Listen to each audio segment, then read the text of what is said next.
Monascus red. Oh, that sounds dangerous. Okay, well yeah, that's maybe cool. not. Maybe don't eat it. Preserved pork jerk. What? Oh look, it's individually wrapped. It looks like a plaster. Cheers. Cheers.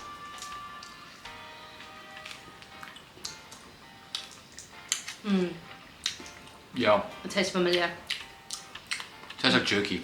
It is quite sweet. That's not bad at all. Cool. Well, you can eat it. I Add it to your imagine you could take macros. this, you could chop it up and put it in like fried rice. Secret ingredient is sugar. What's trehalose? Maybe another type of sugar. MSG, obviously. Edible essence. And disodium 5 ribonucleotides.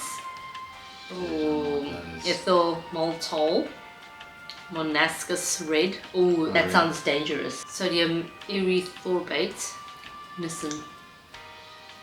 Okay, well Yeah, that's maybe cool. not. Maybe don't eat it.